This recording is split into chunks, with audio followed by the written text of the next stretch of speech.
नमस्कार, मी आयशाच मराठी रेसिपीमध्ये तुम्हा सर्वांचं अगदी मनापासून स्वागत करते. आज मी पालकाची पातळ भाजी कशी बनवायची त्याची रेसिपी तुमच्यासोबत शेअर करणार आहे. म्हणजे ही भाजी तुम्ही भातासोबतही खाऊ शकता आणि पोळी किंवा बाजरीची ज्वारीच्या भाकरीसोबतही खूप छान लागते. तर अशी ही पालकाची पातळ रस्सा भाजी कशी बनवायची ते आज आपण बघणार आहोत. तर आपण सुरुवात करूया. त्यासाठी सुरुवातीला मी फ्रेश पालक घेतली आहे आणि ती स्वच्छ पाण्यात धुवून घेतली आहे. धुवून घेतल्यानंतर मी आता ही बारीक अशी कट करून घेणार आहे. पालक ही मी देठासह घेतली आहे, तर देठही आपण यामध्ये कट करून घेणार आहोत. तर या पद्धतीने संपूर्ण पालक मी कट करून घेत आहे. तर पालकाचे देठही अगदी पौष्टिक असतं, त्यामुळे पालकाचे देठासह आपण ही पालक घेतली आहे आणि ही बारीक अशी मी चॉप करून कट करून घेते चाकूच्या साहाय्याने. तर तुम्ही बघू शकता या पद्धतीने संपूर्ण पालक आता मी कट करून घेतली आहे. कट करून झाल्यानंतर आता मी ती एका कुकरच्या भांड्यात घालून घेणार आहे. तर यामध्ये मी आता काही पाणी न घालता कुकरच्या भांड्यामध्ये ही पालक घालून घेतली आहे. आता दुसऱ्या कुकरच्या भांड्यामध्ये यामध्ये चमचाभर मी साखर घातली आहे. फक्त साखर घालायची, पाणी न घालता आपण हे कुकरच्या भांड्यात घालून घेतले. आणि आता दुसऱ्या डब्यामध्ये मी 1 चमचाभर हरभऱ्याची डाळ घातली आहे आणि 1 चमचाभर तुरीची डाळ घातली आहे आणि 1 चमचाभर मी साधारणतः शेंगदाणे घातले. म्हणजे अर्धी वाटीचं प्रमाण आहे. अर्धी वाटी हरभरा डाळ, अर्धी वाटी तूर डाळ आणि अर्धी वाटी शेंगदाणे. आता हे याच्यामध्ये पाणी घालून मी हे चोळून धुवून घेणार आहे. धुवून घेतल्यानंतर यामध्ये मी पाणी घालून आता हे 4 शिट्ट्या आपण करून घेणार आहोत. तर कुकरमध्ये आता मी हे दोन्ही डब्बे लावून 4 शिट्ट्या करून घ्यायच्या आहे. म्हणजे पालक आणि ही डाळ व्यवस्थित शिजली जाईल. तर त्यासाठी आता मी हे संपूर्ण कुकरमध्ये लावून घेणार आहोत. यामध्येच आता मी कट केलेला टमॅटोही घालून घेतला आहे. टमॅटो घालणं अगदी ऑप्शनल आहे, तुम्हाला आवडत नसेल नाही घातला तरी चालेल. आता मी पालकाचा डब्बा घेतला आहे, तो लावून घेतला. यामध्ये मी पाणी न घालता फक्त साखर घातली आहे चमचाभर आणि आता दुसरा डब्बा त्यावरती ठेवून आता हे मी डाळही शिजवून घेणार आहे. आता ह्याच्या 4 ते 5 शिट्ट्या करून घ्यायच्या. अगदी व्यवस्थित 4 ते 5 शिट्ट्या झाल्यानंतर डाळ अगदी व्यवस्थित शिजली जाते आणि पालकही छान वाफून निघते.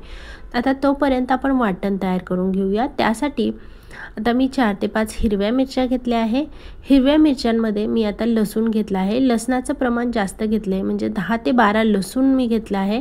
आणि लसूण ह्यामध्ये घातल्यानंतर मी भाजलेले शेंगदाणे एक साधारणतः 10 ते 12 भाजलेले शेंगदाणे, अगदी थोडेसे शेंगदाणे मी घेतले आहे. आणि आता ह्याचं मी छान असं वाटून घेणार आहे. खलबत्त्यामध्ये छान अशी जाडसर अशी पेस्ट आपल्याला बनवून घ्यायची. ही मिक्सर जारमध्येही तुम्ही बारीक करून घेऊ शकता. तर आता या पद्धतीने माझे हे वाटण तयार करून झालं आहे. तर आता आपण इकडे हे वाटण तयार करून झाल्यानंतर बघूया. हे एका वाटीत मी आता बाजूला काढून घेते. आणि आता इकडे कुकरच्या शिट्ट्या झाल्या आहेत 4. आता आपण बघूया, डाळ अगदी व्यवस्थित शिजली आहे. त्यामधले शेंगदाणे शिजले गेले आहे आणि पालकही अगदी व्यवस्थित आपली शिजली गेली आहे. तर आता हे डाळ आपण कुकरमधनं काढून घ्यायची आहे. चमच्याने या पद्धतीने मॅश करून घ्यायची आहे डाळ. तुम्ही बघू शकता अगदी व्यवस्थित अशी चमच्याने देखील मॅश होते, अगदी सहज मॅश होते. म्हणजे ही डाळ व्यवस्थित शिजली गेली आहे. आता ह्याच डाळीमध्ये आपण जी पालक आपण शिजवून घेतली होती, वाफवून घेतली होती, ती घालून घ्यायची. आता पालकाला भरपूर पाणी सुटलं आहे. आपण पाणी न घातलं तरी पण पाणी सुटले. आता आपण साखर टाकल्यामुळे त्याचा कलर जास्त चेंज झाला नाही आहे. तर चमचाभर साखर तुम्ही ह्या पालकामध्ये घातल्यामुळे हा त्याचा फायदा होतो.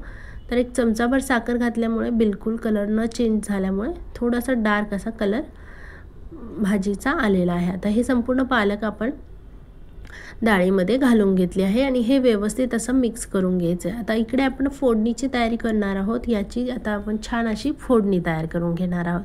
त्यासाठी मी कढई गरम करून घेतली. ह्यामध्ये मी साधारणतः चमचाभर तेल घालून घेतलं आहे. तेल घातल्यानंतर तेल छान गरम करून घ्यायचं आहे. तेल गरम झाल्यानंतर 1 चमचाभर मोहरी घातली आहे. मोहरी छान तडतडली की आपण यामध्ये बाकीचे पदार्थ घालून घेणार आहोत. तर मोहरी छान गरम होऊ द्यायची, संपूर्ण फुटू द्यायची. संपूर्ण फुटून गरम झाली की यामध्ये आता मी चमचाभर जिरे घातले. जिरे घातल्यानंतर वाटून घेतलेली जी काय आपण हिरवी मिरची, लसूण आणि शेंगदाणे होते ते यामध्ये परतून घ्यायचे. अगदी मंद आचेवरती हे परतायचे. आणि आता एक चमचाभर मी बेसन पीठ घेतलं आहे, चणा डाळीचं पीठ घेतलं आहे आणि तेही मी यावरती असं छान भाजून घेणार आहे कुरपूस. आणि यामध्येच आता मी एक चमचाभर हळद घातली आहे आणि 4 ते 5 कढीपत्त्याचे पाने घातली आहे आणि 1 चमचा जिरी पूड घातली आहे, म्हणजे ह्याला टेस्ट छान येईल. आणि धनापूड मी घालून घेतली आहे. आता अगदी अर्धा चमचा लाल तिखट मी घालून घेतली आहे आणि हे व्यवस्थित असं मी फ्राय करून घेतलं आहे. आता हे जे काय शिजून घेतलेलं पालक होतं आणि डाळ होती ती यामध्ये मी घालून घेतली आणि व्यवस्थित असं हे मिक्स करून घेतलं आहे. आता हाय फ्लेमवरती म्हणजे हाय गॅसवरती आपल्याला आता हे उकळून घ्यायचं आहे, शिजून घ्यायचं आहे. याला छान उकळ करायची आहे. त्यासाठी मी थोडंसं अजून पाणी घालून घेतलं आहे आणि आता ह्यामध्ये मी छान प्रकारे पाणी घालून याची उकळ तयार करून घेणार आहे. तुम्ही बघू शकता या पद्धतीने. आता चवीनुसार मीठ घालून घेतलं आहे. मीठ घातल्यानंतर आता याची छान अशी उकळ करून घेणार आहे. तर संपूर्ण फोडणीची ह्यामध्ये उकळ झाली की आपण ही भाजी तयार सर्व करण्यासाठी देऊ शकतो. तर या पद्धतीने व्यवस्थित अशी उकळ करून घ्यायची आहे, म्हणजे व्यवस्थित फोडणी त्या डाळीला आणि पालकीला लागते.